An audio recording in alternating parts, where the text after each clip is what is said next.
Lo prohibido, de Benito Pérez Galdós. Audio 16. Los lunes de María Juana. Vamos con calma y método, que aquí hay mucho que contar. María Juana me dijo que pensaba fijar los lunes para invitar a su mesa a 6 o 7 personas y recibir después a los amigos. Deseaba ella que estas reuniones reinase una media etiqueta, con lo cual contrariaba al bueno de Cristóbal, que renegaba de las farsas y enaltecía la confianza como flor verdadera de la amistad. Gustábale a él la abundancia de las comidas españolas y ponía el grito en el cielo en tratándose de las fruslerías de la cocina francesa. Su mujer, habilidosa como pocas, logró encontrar el justo medio, o mejor, componendas hipócritas, con las cuales aparentaba llevarle el genio y en realidad no hacía sino su santísimo gusto. El adorno de la casa era un campo de maniobras en que lo elegante y lo cursi andaban a la greña. Había cosas muy buenas, compradas recientemente en casa de Ruiz de Velasco, y otras del gusto fiambre, caobas y palisandros barnizados, papeles horribles con vivos de negro y oro, porque Cristóbal era de los que se empeñan en que todo se ha de adornar con medias cañas. Tenía fanatismo por este sistema decorativo, y si lo dejaran, pondría las tales medias cañas hasta en la Biblia. Mi prima iba desterrando poco a poco anticuallas e introduciendo el contrabando de los muebles de arte y gusto, y como Medina la quería tanto, no le era difícil a ella triunfar en cuanto se le antojaba, aunque hubo casos en que el esposo se mostró inflexible. Tenían un portero leal, honradísimo, que llevaba 20 años comiendo el pan de los Medinas, hombre que, a decir de Cristóbal, no se pagaba con dinero. Pero aquel espejo de los porteros tenía un gran defecto. No vayáis a creer que se emborrachaba. Era que usaba patillas, unas enormes zaleas negras, revueltas y despeinadas, que caían tan mal con la librea.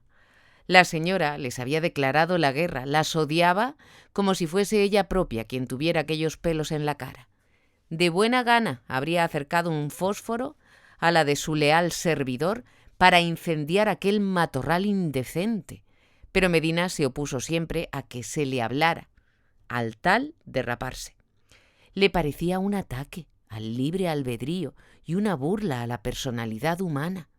Además, lo de las caras afeitadas, tratándose de criados, le parecía farsa, comedia, moda francesa, hija, mariconadas que me revientan. Defendido por su amo, el portero continuó, y aún continúa, tan hirsuto como siempre. La casa era una de las fundadoras del barrio de Salamanca. La compró Medina al crédito comercial y después de echarle 1000 remiendos y composturas, porque estaba tan derrengada como todas las de su tanda, la pintó muy bien por fuera, imitando ladrillo descubierto, con ménsulas y jambas figurando piedra de Novelda. Y en el portal y escalera púsole cuantas medias cañas cupieron. Arregló para sí el principal, que era hermosísimo, con vistas a la calle de Serrano y el jardín interior de la Manzana. Las tales casas, mal construidas, tienen una distribución admirable, un ancho de crujía y un puntal de techos que me gusta mucho. Su única imperfección, para mí, es la curva de las escaleras, defecto que también tenía mi finca de la calle de Zurbano. María Juana había engrosado bastante, pero siempre estaba guapa. La gordura y los quevedos aumentábanle un poco la edad, pero al propio tiempo dábanle aires de persona sentada y de buen juicio, y hasta de mujer instruida con ribetes de filósofa. Éralo realmente. Más de una vez la sorprendí bajando de su coche en las librerías para comprar lo más nuevo de por acá, o bien lo nuevo y nuevo de Francia, lo bueno y nuevo de Francia. No tenía escrúpulos monjiles y se echaba al coleto las obras de que más pestes se dicen ahora. Estaba, pues, al tanto de nuestra literatura y de la francesa. Leía también a los italianos, a Michis, Farina y Carducci. Apechugaba sin melindres con Renan y otros de cáscara muy amarga, y algo se la alcanzaba de Spencer traducido.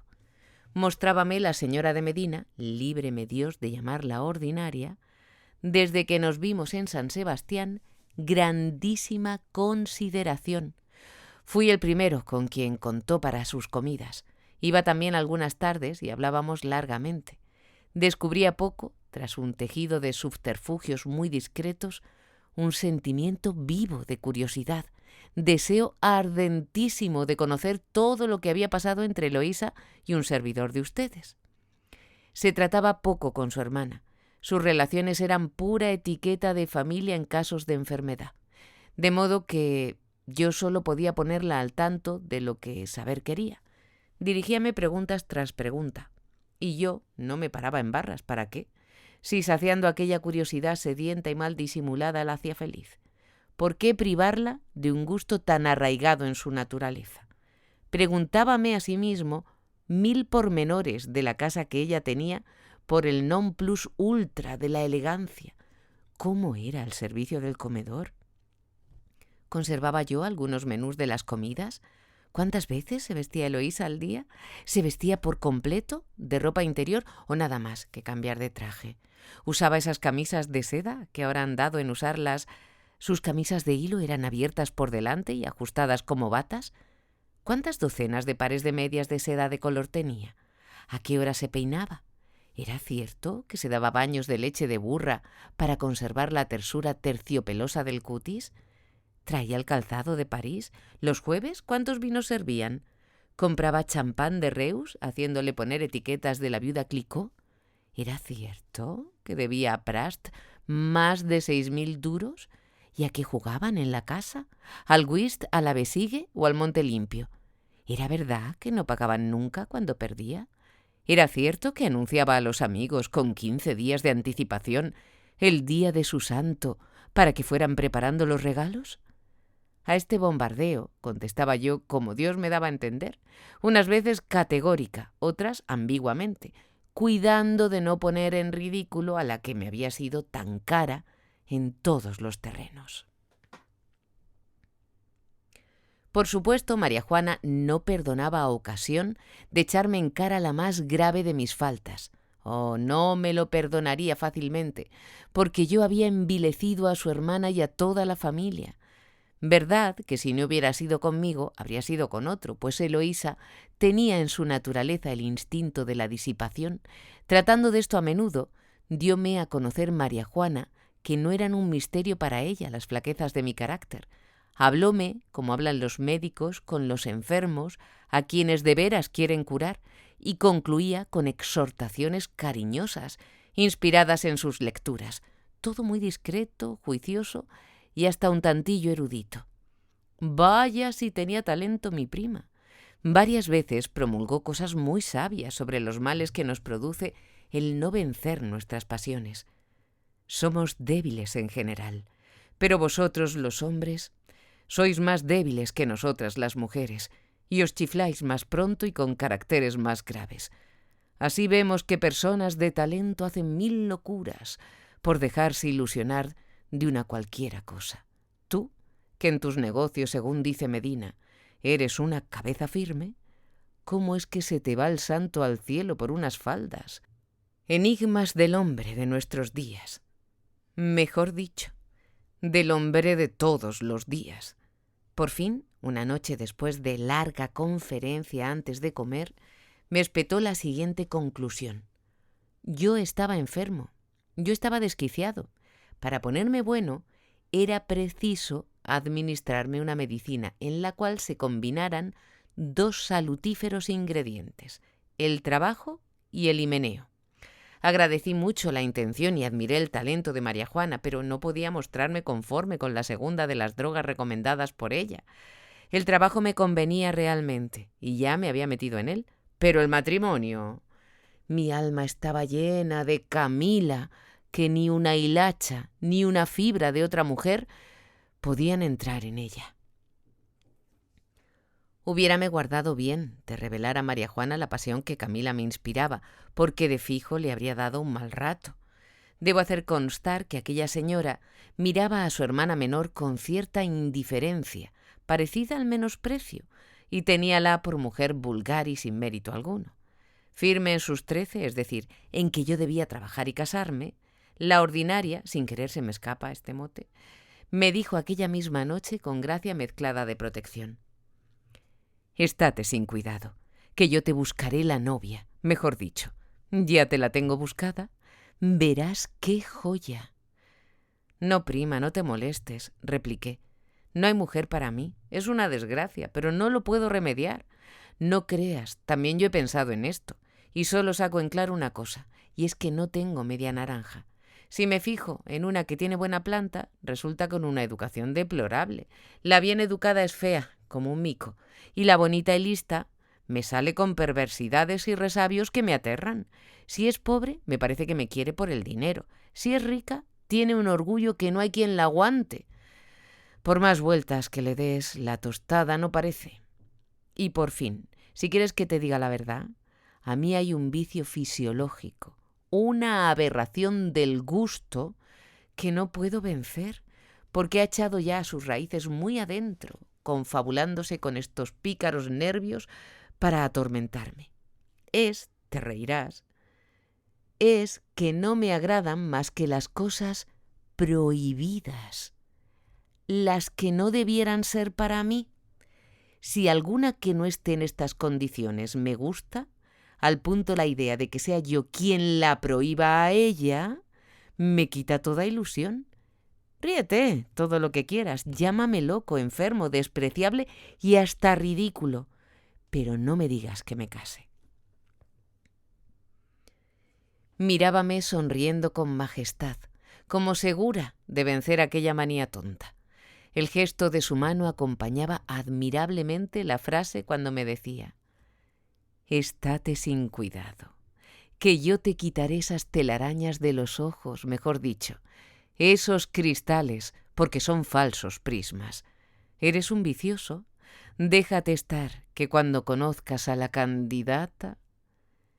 Érame grata aquella casa, porque en ella respiraba una atmósfera de negocios a que yo habría cobrado bastante afición. Los primeros lunes eran comensales fijos Trujillo, Arnaiz, Torres y también Samaniego, nuestro agente de bolsa.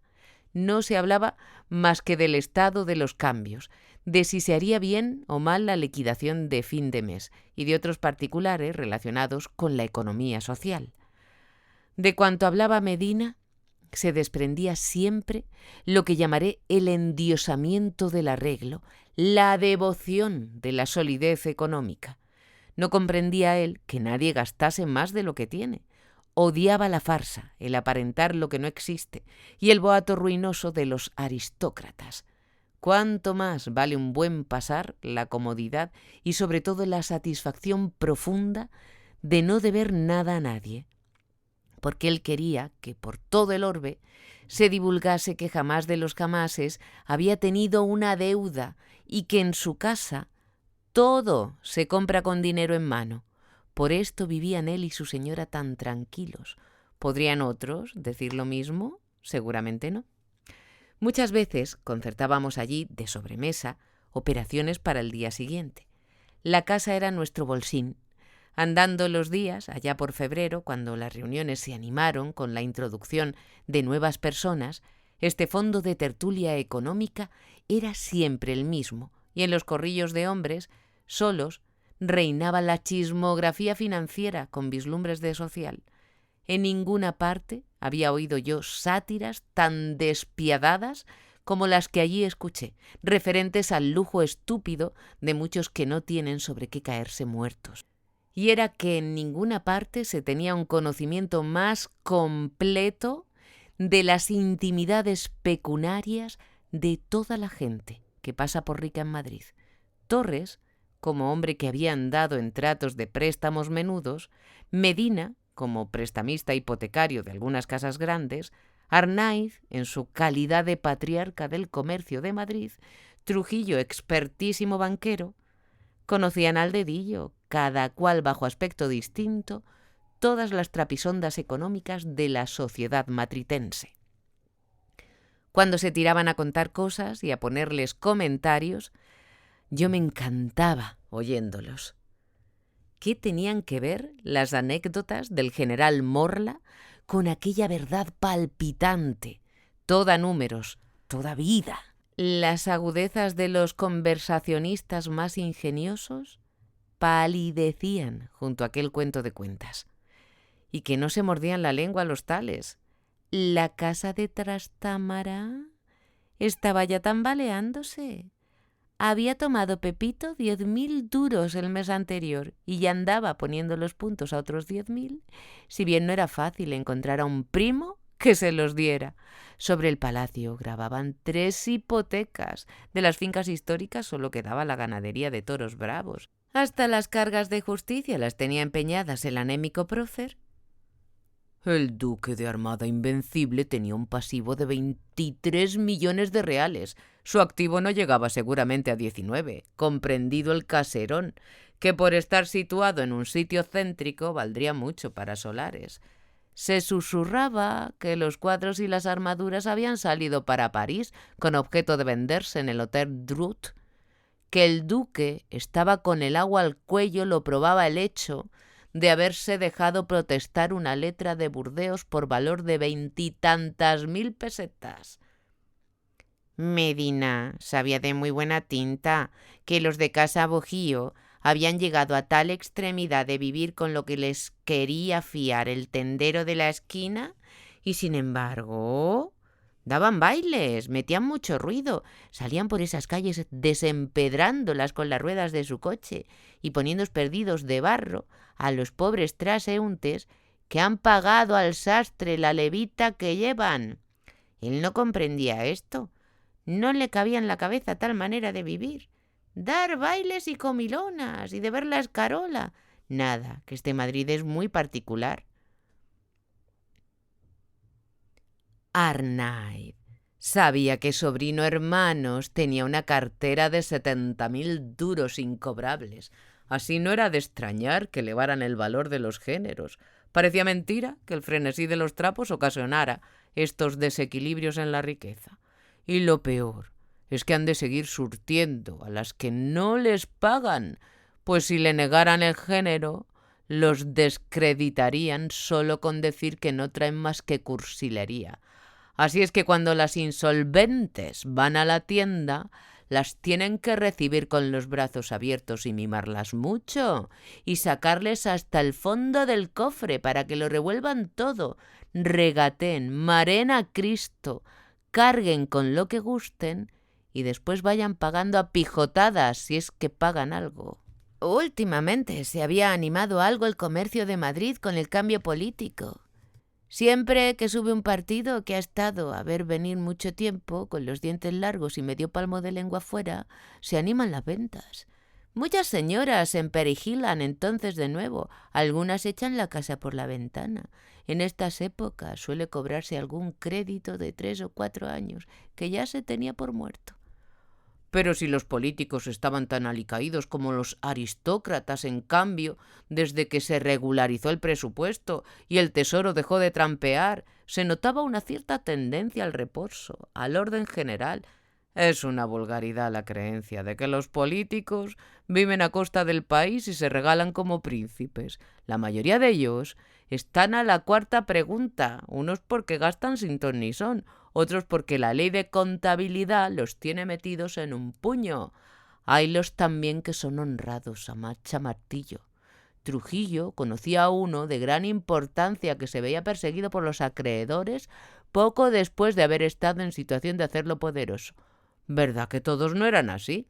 Algunos arruinados con mujeres y habiendo abandonado el bufete que les daba mucho dinero, tenían que buscar en la misma política socorros de momento, consiguiendo destinillos para Cuba y Filipinas para que el agraciado les mandase algo de sus ahorros. Y por aquí seguían. Medina era implacable, no carecía de autoridad para dirigir aquella campaña satírica, porque su casa era el templo de la exactitud financiera y en ella no se conocía la farsa.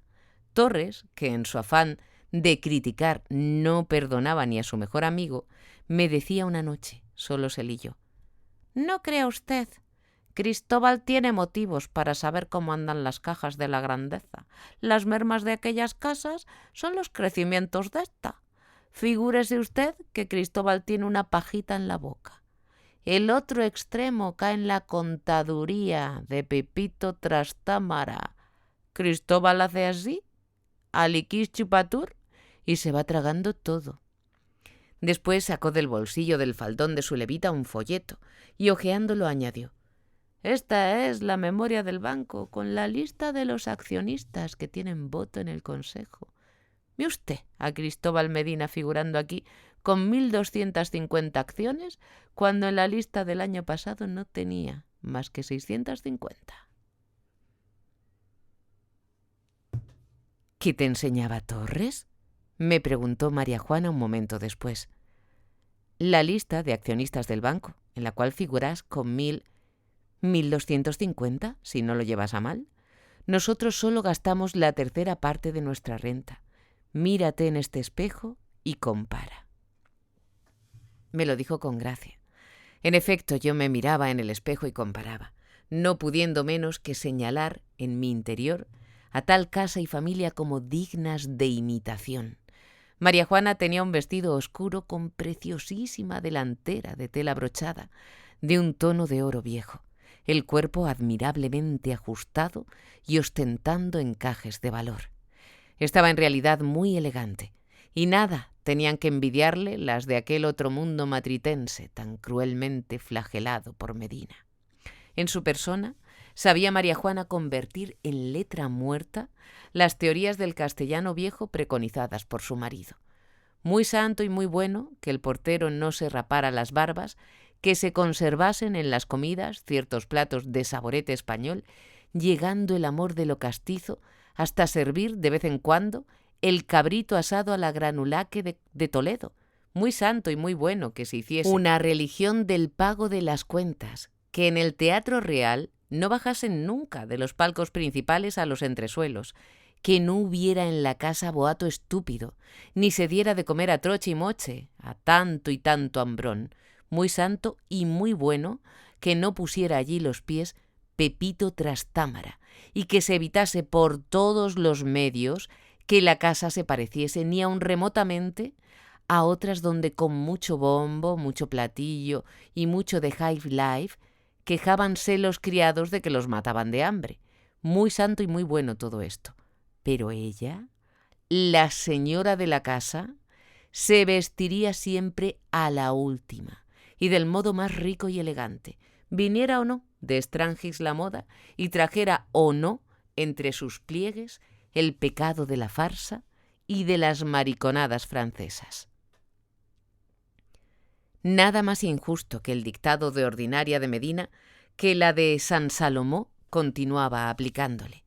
Verdad que mi prima se desquitaba muy bien y no tomaba en su boca a la maliciosa marquesa sin ponerla buena. Cuando la soltaba, no había por dónde cogerla. «Si viene esta noche tu amigo Severiano», indicó mi prima, «le diré que venga a comer pasado mañana. Si no viene y le ves tú, díselo. La otra noche se divirtió mucho con Barragán y como pasado mañana vuelve éste con su señora, quiero que tú y tu amigo no faltéis. Pero prométeme formalidad, Severiano es demasiado malicioso y tú también. Le tomáis el pelo al pobre Barragán, que es, para que lo sepas, un excelente sujeto. Sus dos chicas son muy monas». Me entraron fuertes ganas de reír y le dije: «Ya me caigo ya. ¿Apostamos a que la novia que me tienes destinada es la hija mayor de Barragán? Tú te has vuelto loca, María Juana.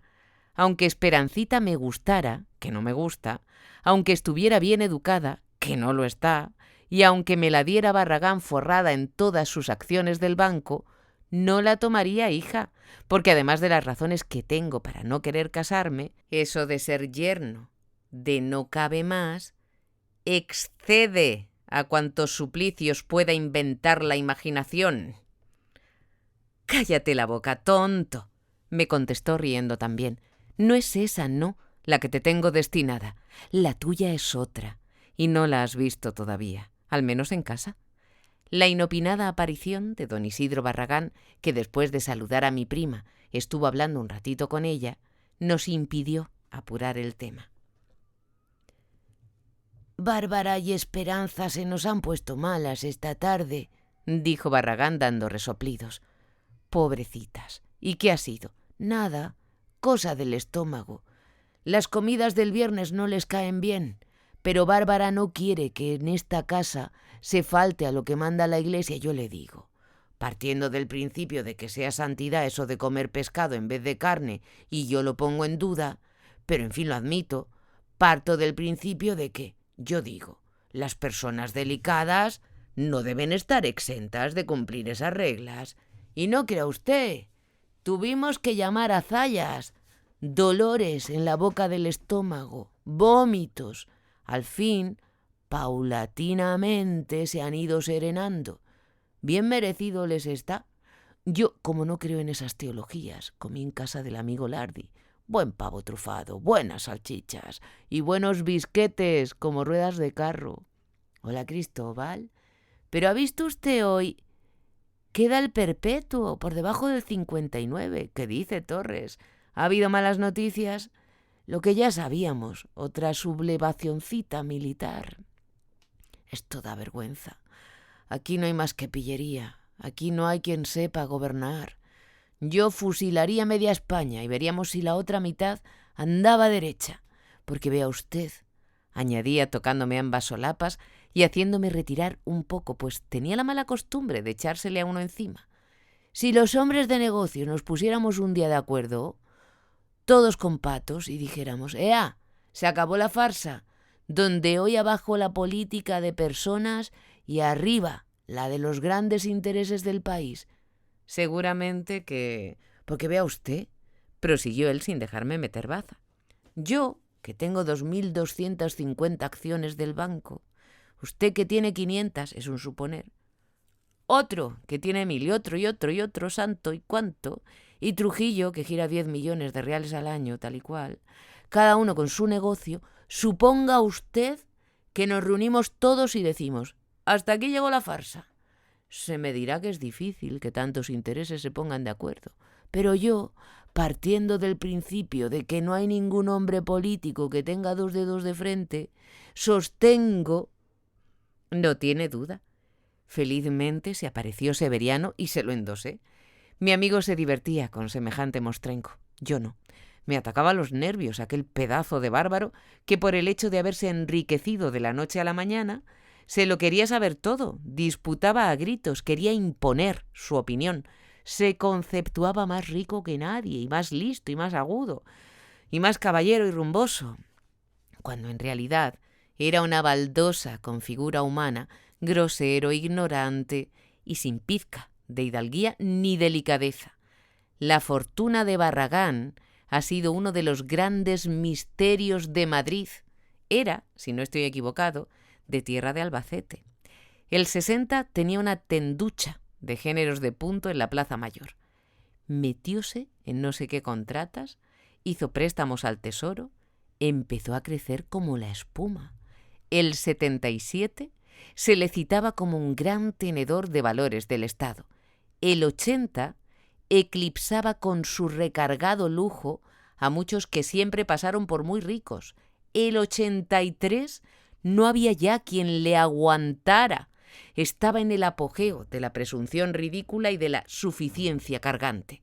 Si se trataba de una construcción pública o privada, él entendía más que los ingenieros. Si de enfermedades, para él todos los médicos eran unos idiotas. Si de política, él miraba de arriba abajo a las personas más eminentes.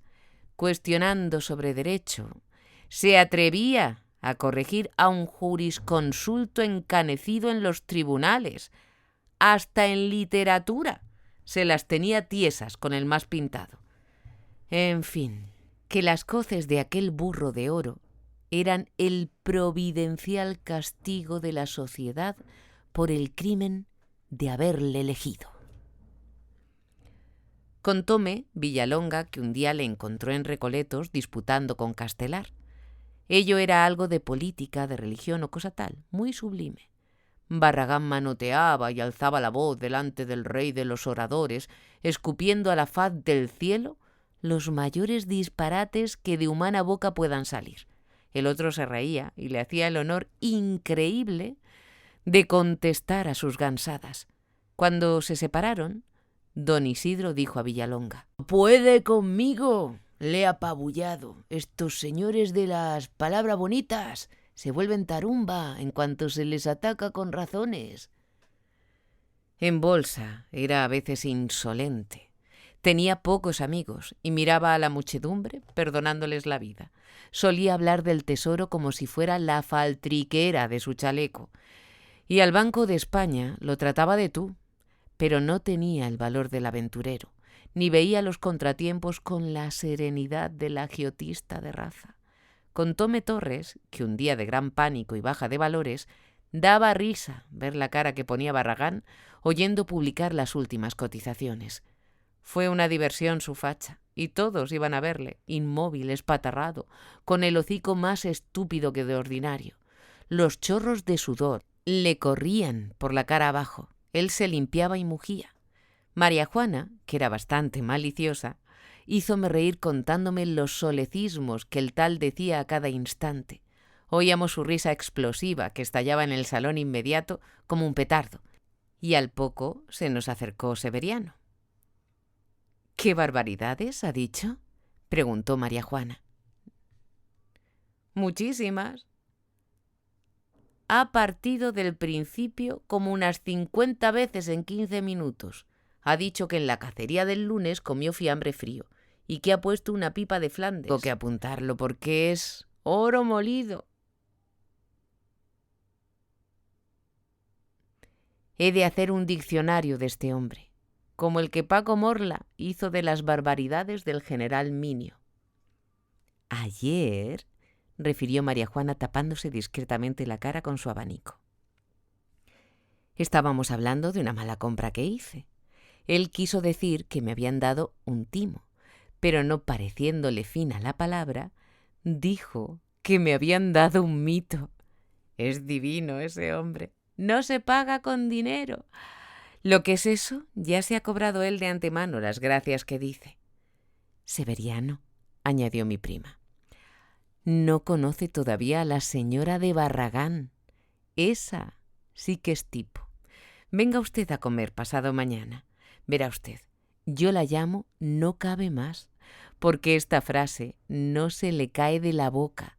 Siempre que elogia algo, y ha de saber usted que no habla sino para ponderar sus cosas, no cabe nada más rico que las cortinas de su sala, no cabe nada más ligero que su berlina de doble suspensión, no cabe nada más elegante que el vestido que le ha hecho Esperancita».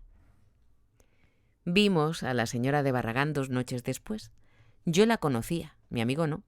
Con ser bastante antipática, valía mucho más que su marido, y en parangón de él era un prodigio de talento y finura. Componíase de un gran montón de carne blanca y blanducha, de una boca enorme, de unos ojos fríos y claros. A duras penas podía el corsé contener aquellos pedazos tan exuberantes. Bajo este punto de vista no cabía más. Estaba todo lleno y parecía que toda aquella oprimida máquina iba a reventar como una bomba, haciendo destrozos entre los circunstantes. Como era de pequeña estatura y además se había tragado el palo del molinillo, el mote que le había puesto mi prima no podía ser más adecuado, porque en efecto parecía estar diciendo en un resuplido angustioso: «No cabe más, y este palo del molinillo es excesivamente largo y lo voy a vomitar». Pero ¿qué había de vomitarlo? Lo que salía de la boca era un sinfín de palabras exprimidas, estudiadas, relamidas, queriendo que fuesen finas y sin poderlo conseguir. Esperancita era graciosa, vivaracha y bonita, pero tenía en el semblante un cierto aire de familia, el aire reventativo de su papá, según decía Severiano. Este le daba muchas bromas y ella se pirraba porque se las diera. «Me parece», dije en secreto a María Juana, «que limitas mucho tus invitaciones. Es preciso que animes esto. Aquí faltan mujeres. Esperancita y su hermana, no cabe más, la señora de Montpous, la de la Torre y la de Bringas. Dan poco juego para tanto hombre. Es preciso que renueves el personal y traigas gente alegre y de partido. ¿Por qué no traes a Camila? Si no quiere venir. Y verdaderamente no es para sentirlo. A Medina no le gustan nada los aires un tanto libres de mi hermana. Dice que si no es mala, lo parece. Con todo, haré porque venga. Pero estate tranquilo, que no piarás por mujeres. ¡Ay, qué sorpresa te tengo preparada! Sabes que estoy con mucha curiosidad. Vente mañana por la tarde. La convidaré a pasear conmigo y antes de que salgamos la verás. Nada, que de esta te caso y no pongas peros. Traga el anzuelo y dame las gracias. Por fin aquel misterio se aclaró. La joven que me proponía mi prima era la hija segunda de Trujillo. Yo la había visto alguna vez, no sé si en la calle o en el teatro, pero no me había fijado en ella. Llamábase Victoria. El nombre parecía simbólico. Era, para decirlo de una vez, una de las chicas más bonitas de Madrid. ¡Oh, qué victoria aquella! Y cuán feliz yo, si hubiera sabido ganarla, dejándome vencer. Fui presentado a ella el jueves, y nos vimos y hablamos en casa de María Juana los días siguientes, sin que sus gracias, que reconocí, ni sus buenas prendas, que me parecían indudables, lograran triunfar de mi desamor. Tenía los ojos azules, el pelo castaño y rizoso, un corte de cara de los más simpáticos y agradables, boca fresca, un metal de voz que parecía música, un cierto aire de timidez y candor que no excluía la soltura de lengua y modales. Encontrábale parecido remoto con aquella pobre Kitty, que aún vivía como sombra mal borrada en mis recuerdos, pero le ganaba en hermosura. Aun con esta ventaja y con aquel parecido, no lograba penetrar en mi corazón enfermo. Un lunes por la noche, después de haber bromeado mucho, noté un fenómeno extraño. Victoria empezaba a interesarme. Sentí en mi corazón algo semejante al primer picotazo que da el pollo al huevo para abrirlo y echarle fuera. Solo que en aquel caso el pollo no picaba para salir, sino para entrar. Repetíle las mismas tonterías de siempre, pero con un poquito más de intención y con cierto acento de verdad que antes no había dado yo a mis palabras.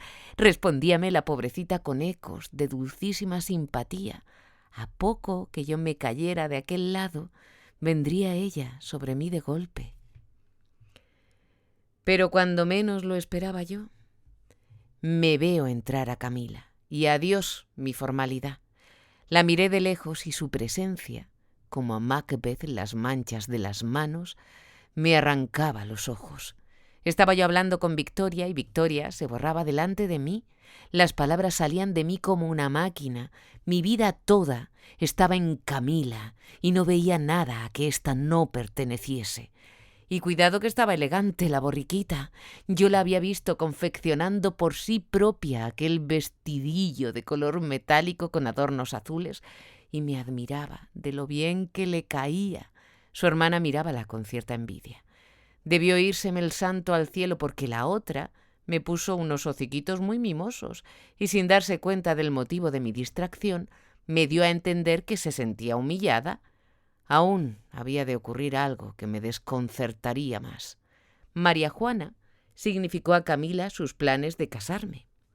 Poco después, en un ratito en que Victoria no estaba presente, llegóse a mí Camila para darme bromas sobre el particular. ¡Qué calladito me lo tenía! Creí notar en su acento algo como despecho.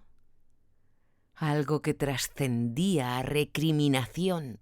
Esto, que tal vez era un nuevo desvarío de mis ideas, levantó en mi pecho grandísimo tumulto. Díjele que no hiciera caso de su hermana, que Victoria me era indiferente, que yo no podía mirar a ninguna mujer ni tenía alma y ojos más que para comerme a mi gitana, a mi negra, a mi borriquita de mis entretelas. Pagóme este ardor con las burlas de siempre y me dejó. Volví al lado de mi candidata, a quien vi como la criatura más vulgar y sosa del mundo. Injusticia mayor. Pero no lo podía remediar. Yo era más bruto que Constantino, más tonto que Barragán, más simple que no cabe más. Pero Dios me había hecho así y no podía ya ser de otro modo. Al otro día hice presente a María Juana lo inútil de sus esfuerzos y de los míos. Victoria no me gustaba, mejor dicho. Lo que no me gustaba era casarme. Vamos, que no había que pensar en tal cosa. La chica de Trujillo valía mucho. Yo no era sin duda digno de ella. La pobre niña merecía un hombre sano y virtuoso, no un desquiciado como yo. Después de meditar buen rato, díjome mi prima que yo era más tonto de lo que ella se había figurado. Sin duda Trujillo y su mujer me recibirían con palio si fuera a pedirles la chica. Y en cuanto a esta, a la legua se le conocía que estaba hecha un merengue por mí. Cásate. Hombre, y ya la irás queriendo poco a poco, si te conviene por todos conceptos. Defendíme, como pude, de aquellas lógicas, ocultando la verdadera causa de mi distracción. Marijuana la adivinaba, sin darse cuenta del sujeto. ¿Tú tienes algo por ahí? Tú estás chiflado por alguna, y puede que sea una buena pieza, en cuyo caso no me tomaría yo interés por ti, dejándote entregado a las miserias de tu temperamento. Otras veces, mostrándome una piedad que yo no merecía, sin duda, se manifestaba dispuesta a hacer generosos esfuerzos en pro de mi regeneración moral y física. Es preciso curarte a todo trance, me decía. Estás muy malito, muy malito. Si fueras ingenuo conmigo y empezaras por hacerme confesión general de tus culpas, pero eres arca cerrada y todo te lo tragas, que a ti te pasa algo, que no estás en tu centro, se conoce a la legua. Y a mí se me venía la verdad a la boca, mas la volví a echar para adentro, temeroso de que mi ilustre consejera me tirara los trastos a la cabeza. En otros terrenos, que no eran los de la moral, mostrábame mi prima una benevolencia digna de la mayor gratitud. Muchas noches, aprovechando un momento favorable, me obsequiaba con estas o parecidas palabras. No vayas a la alza mañana. Vendrá de París una fuerte baja. Hay muy malas noticias. Torres se lo ha dicho a Cristóbal. Estas confidencias, por ser hechas muy cerca de Barragán y del mismo Medina, necesitaban del amparo del abanico, tapando las cotizaciones como si protegieran una sonrisa aleve. Fiada del ascendiente que tenía sobre su marido, mi curandera iba desvirtuando poco a poco los programas de éste en lo tocante a las etiquetas ramplonas y castellanas. En sus vestidos daba ella a conocer su anhelo de elegancia y variedad. De su mesa había desterrado paulatinamente los asados de cazuela, los salmorejos, las paellas y otros platos castizos, y por fin introdujo en la casa, con carácter de temporero, más con idea de que fuese plantilla, a uno de los mejores mozos de comedor que había en Madrid. Yo se lo proporcioné, a instancia suya, e hizo el papel de que creaba la plaza por favorecer a un honrado padre de familia. Ahora, me susurró, estoy batallando con Medina para que me ponga gas en el comedor. No hagas tal, le respondí. El gas ha pasado de moda. Ahora el chic es que en los comedores haya poca luz, pues así se come mejor sin que se sofoque la gente. La Gilifi, como dice Camila, ha inventado ahora el alumbrar las mesas con bujías de pantalla verde. Parecen escritorios de casa de banca. Al lunes siguiente, el comedor se iluminó con bujías de pantalla verde, pero había tantas que hube de aconsejar a María Juana que acortase las luminarias. Es preciso, me indicó una noche, que me traigas a otros amigos tuyos, al general Morla, por ejemplo, que es tan divertido. Y llevé al general, y habría llevado también al propio Sacamantecas, si tanto mi prima como yo no temiéramos que era un pez demasiado gordo para que Medina lo tragase. Como me aficioné tanto a la casa de Medina, concurría casi todas las noches después de dar una vuelta por el Bolsín, A este iba alguna que otra mañana y después a la bolsa hasta las 3. Mi coche me esperaba a la salida para llevarme al retiro, donde me juntaba con Chapa y Severiano, cuando ellos no paseaban a caballo. El general Morla me acompañaba a veces, para lo cual yo recogía en su casa de Calle del Prado, y otros días almorzábamos juntos, bien en mi casa, bien en la suya, siendo para mí muy grata tal amistad. Tenía colecciones preciosísimas y 1000 rarezas que me mostraba con amor, amenizando la exhibición con la sal de sus incomparables cuentos. Visitaba menos que antes en aquellos días la casa de mi borriquita, porque me parecía prudente un cambio de táctica. Hacíame el interesante y afectaba enfriamientos de mi pasión, mostrándome ante ella menos triste de lo que realmente estaba. Y quizás nunca fue tan grande mi desatino. Camila era mi idea fija, el tornillo roto de mi cerebro. Me acostaba pensando en ella y con ella me levantaba, espiritualizándola y suponiéndome vencedor de su obstinado desvío. A veces no me era fácil mi papel y me clareaba demasiado con ella. Si enviudaras, Camila, si enviudaras, le decía, al año eras mi pariente. ¿Sabes por qué trabajo ahora tanto? Porque quiero ser muy rico, para cuando llegue ese día feliz. Y no lo dudes, llegará, el corazón me lo dice. Pues lo que a mí me dice, replicaba ella impávida, es que si Constantino se me muriera, me moriría yo también, que yo soy así. Cuando quiero, quiero de verdad. Esas cosas se dicen, pero luego resulta que viene el tiempo y consuela. Mira, no me hables de enviudar, respondía poniéndose colérica. Porque te echo por las escaleras abajo. Constantino está bien fuerte, es un roble. Ya quisieras tú, tísico pasado, parecerte a él. Verdaderamente no resisto la comparación, sobre todo en el terreno físico. Ni en ningún terreno, vamos, ni en ningún terreno, vaya con el señorito este. A lo mejor me la encontraba con una cara de Pascua que me hacía feliz. Me parece, decía secreteando y despidiendo chispas de alegría de los 2 braseros de sus ojos, que ahora va de veras. Tenemos aquello. Pobrecilla. Era feliz esperando y viendo venir a Belisario, su segundo génito, a quien yo aborrecía cordialmente antes de su dudosa concepción. Pero las esperanzas de Camila se frustraban. La providencia se ponía de mi parte y el tal Belisario se quedaba por allá. Poco a poco me había apartado de Eloísa. Mis visitas a ella fueron muy raras en enero y en todo febrero no fui una sola vez. Enviábame cartas y recados, que también iban escaseando lentamente. Creíme desprendido para siempre de aquella amistad que ya era para mí tediosa y repulsiva. Mas ocurrieron sucesos que la resucitaron de improviso en mi pensamiento, dándome muy malos ratos. Un lunes de aquellos, de María Juana, un lunes sí, no recuerdo mal, me enteré del caso, que era gravísimo, aunque no inesperado. La discreta ordinaria de Medina estaba aquella noche disgustadísima. Desde que entré, conocí el trago amargo que acababa de pasar. Ahora mismo me han dado noticia funesta, me dijo. ¿No sabes nada? La pobre Eloísa, trueno completo, está la infeliz en medio del arroyo.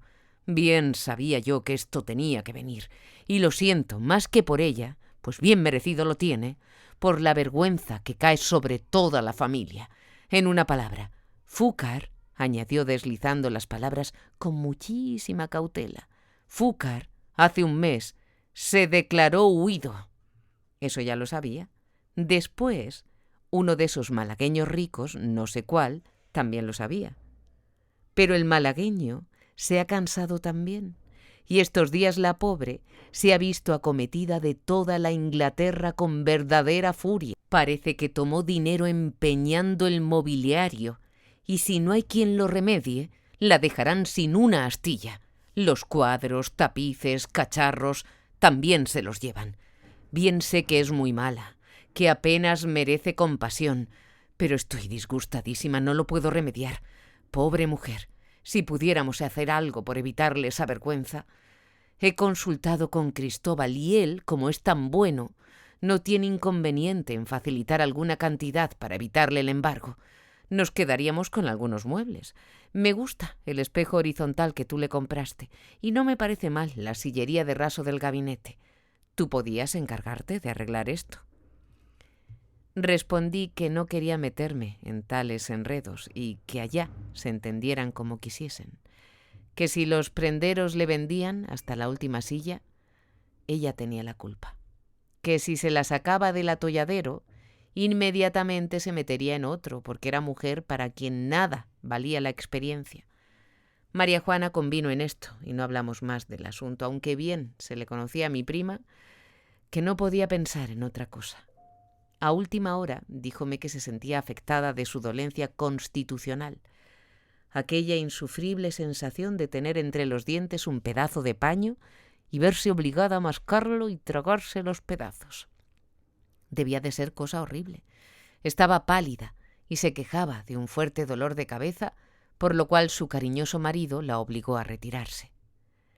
Medina, Torres y yo hablamos luego del triste asunto con más conocimiento de causa, pues Torres tenía algunos datos numéricos sobre el desastre de la Carrillo, y nos contó horrores.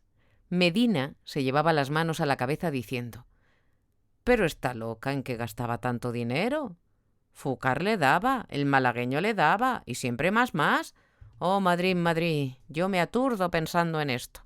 Pero el decoro de mi familia, estoy dispuesto a hacer un sacrificio y evitar el escándalo. Sacrificio completamente desinteresado, pues no quiero adjudicarme ningún mueble, no. Lo he dicho a mi mujer y lo repito. Por la puerta de esta casa no quiero que me entre ningún trasto de los de allá. Creería que se me metía en casa un maleficio. Soy algo supersticioso. Doy con gusto alguna cantidad con tal de evitar una vergüenza. Pero conste que ese dinero lo tiro por la ventana. No quiero espejitos, no quiero monigotes de tierra cocida ni por cocer. No quiero cacharrería». También yo, viendo la generosidad de Medina, me brindé a contribuir al mismo fin para decoro de los buenos de Guzmán, y Torres ofreció encargarse de entrar en negociaciones con los acreedores. No hallándose en el caso de tener escrúpulos, se quedaría con algunos objetos de mérito artístico. Luego tuvimos que callarnos, porque se nos acercó mi tío Rafael, que sabía también la catástrofe, pero no hablaba de ella. Tiempo hacía que el pobre señor estaba muy cambiado, triste, pensativo, con tendencias a la taciturnidad, fenómeno muy raro en él. Pero aquella noche le vi completamente agobiado por secreta pesadumbre. Apenas hablaba, se distraía con frecuencia y daba unos suspiros que partían el alma. «Usted debiera irse al monte por 2 o 3 días», le dije. Y él me contestó mirando al suelo que aquello no se remediaba con montes. Su estado físico corría parejas con su abatimiento moral y la humedad de sus párpados era tan grande que ni un momento soltaba el pañuelo de la mano. Encontré a María Juana bastante mejorada al día siguiente, mas no completamente bien. Todavía el maldito paño, y apretaba los dientes y reclinaba la cabeza en el sofá, mirándome con cierto desvanecimiento en los ojos. «Por supuesto», decía de improviso, «he comprendido que Cristóbal tiene razón al no querer que entre aquí ningún trasto de aquella casa. Cristóbal sabe ser generoso. Así se portan los hombres. No harían todos otro tanto». Y un día después, ya completamente sosegada de los pícaros nervios, me dijo con desabrimiento: «Al fin creo que Torres se queda con el espejo horizontal y con el cuadro de sala. Seguramente los tomará por un pedazo de pan, porque esa gente es así. ¿Quién le había de decir a Paca hace 12 años, cuando era doncella de servicio, que iba a tener en su casa tales preciosidades? Es un escándalo cómo sube esa gentuza y cómo se va apoderando de lo que no les corresponde por su falta de educación». Paca era la mujer de Torres, y aunque amiga de mi prima, la amistad no obstaba para que ésta la tratase como la trató en aquella ocasión, con increíble menosprecio. Hízome de ella y de sus escasas dotes una pintura cruel. Apenas sabía leer, era mucho más ordinaria, que no cabe más, y únicamente se recomendaba por su falta de pretensiones y lo bien que cuidaba de sus hijos. No tardé en comprender que María Juana le perdonaba a Paca Torres su escasa educación, pero no aquella desvergüenza de acaparar los objetos de gran lujo que habían pertenecido a Eloísa. La mayor de las groserías es la improvisación de la fortuna, y poner las manos sucias, mojadas aún con el agua de un fregadero, en los emblemas de nobleza perteneciente por natural derecho a las personas bien nacidas. Aquel buen ordinario de Medina, en quien yo descubría poco a poco, dicho sea sin vislumbre de malicia, estimables prendas, aquel hombre que era honrado a carta cabal y hacía sus negocios con limpieza, sin ser un acaparador despiadado, como susurraba Torres, empezó a inspirarme una gran antipatía. Esto debió de consistir en que yo se la inspiré a él antes, y al conocerlo, las leyes del equilibrio me impulsaron a pagarle en la misma moneda. Pues sí, Medina no me tragaba, y aunque era bastante prudente para no manifestarlo de un modo muy claro, estas cosas siempre salen a la superficie, y es preciso ser tonto para no verlas. Medina encontraba absurdas todas las opiniones mías sobre cualquier punto que discutiéramos, y me contraponía hasta los disparates del propio Barragán. Entre los dos, el uno con su malquerencia, el otro con el candor del asno que no sabe lo que hace, intentaban apabullarme con su desdén. Yo no tenía nunca razón. Aunque defendiese el criterio más puro y diáfano, yo estaba ido, veía las cosas bajo el prisma de las preocupaciones y apoyaba mis argumentos bajo la base de los errores, del materialismo, en fin, que no se abría esta boca ante ellos sin soltar una barbaridad. Llegué a tenerles miedo, francamente, porque Barragán era hombre que increpaba en voz alta y no se mordía la lengua para decir: Pero hijo, usted es tan babia. Valiente plancha se ha tirado usted. Al que le enseñó eso, dígale que le devuelva el dinero.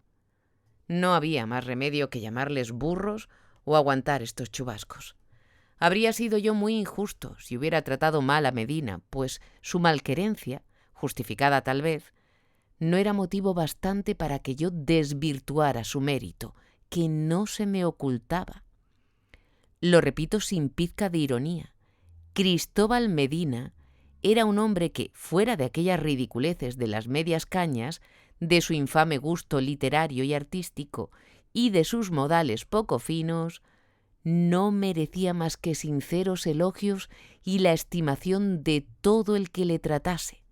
Aquel Torres, cuya lengua venenosa no perdonaba ni al Padre Eterno, habíame dicho que Medina absorbía por medio de préstamos usurarios el dinero que les quedaba a los aristócratas. Pronto hube de saber a ciencia cierta que esto era una falsedad.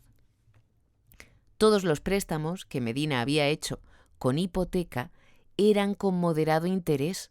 Además, el buen ordinario no sofocaba a sus deudores, concedíales plazos y respiros, les perdonaba picos, renunciando a algunas ganancias por no exponerles a la vergüenza pública.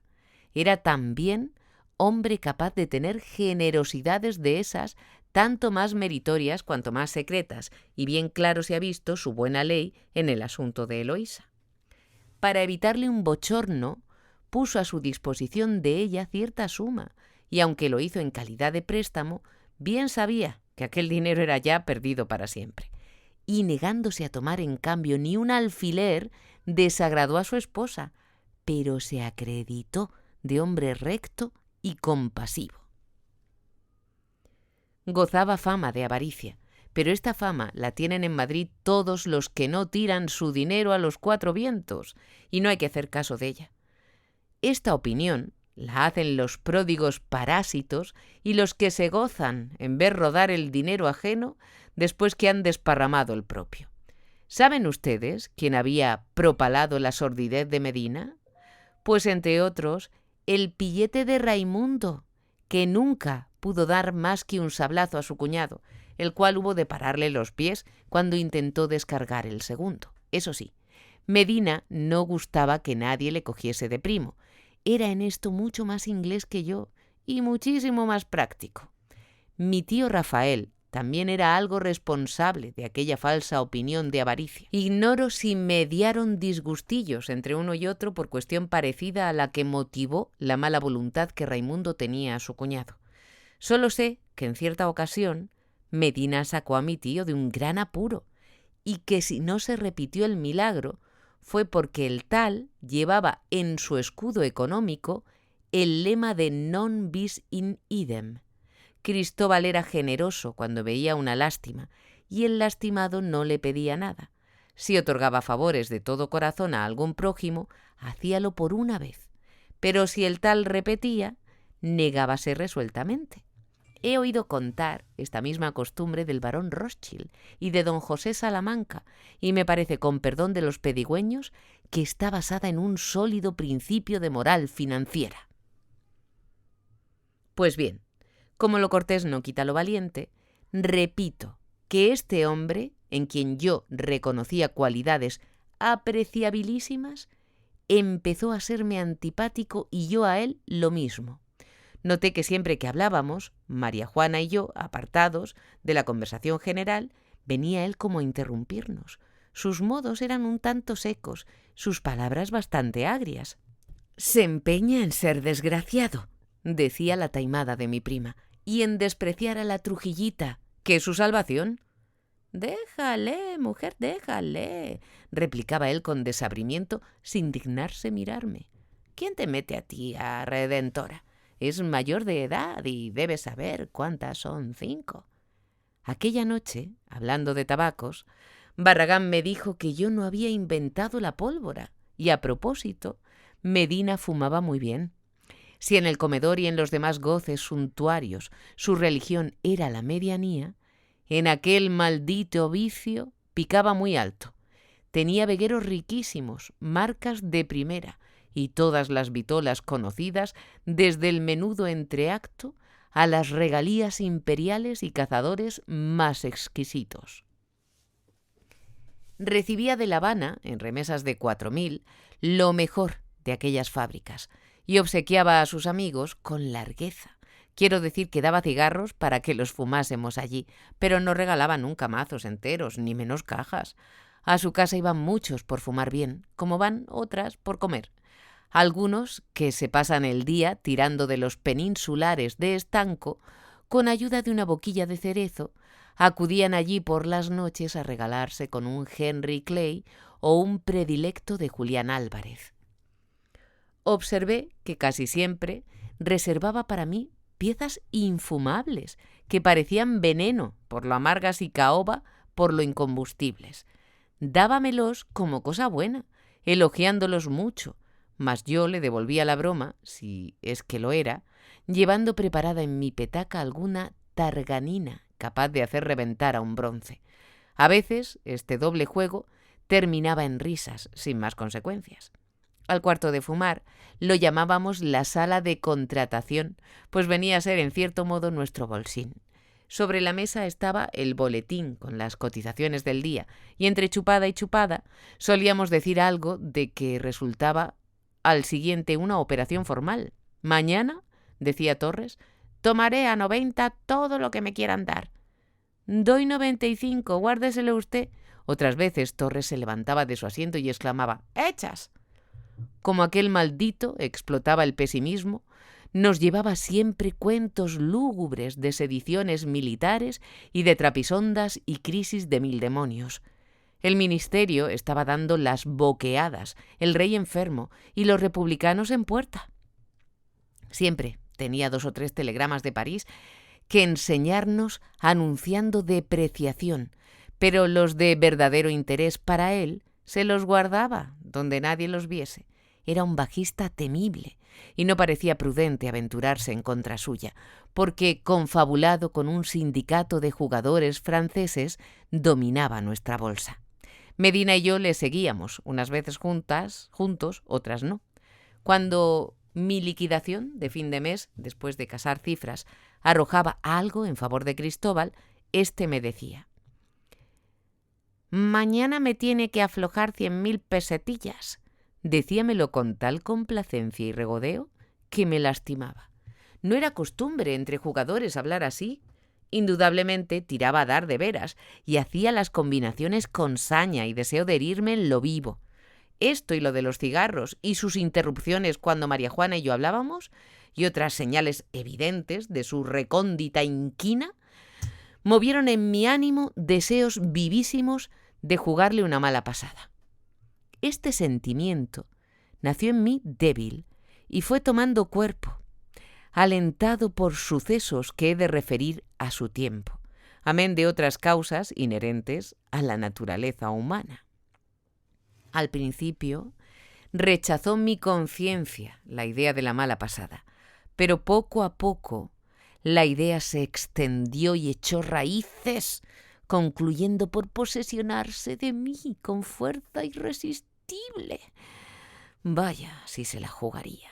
Y no buscaba yo la mala pasada, sino que ella venía hacia mí, solicitándome para que la jugase. Yo no tenía más que alargar la mano. Nada, que aquel hombre íntegro y juicioso me pagaría todas juntas sus groserías.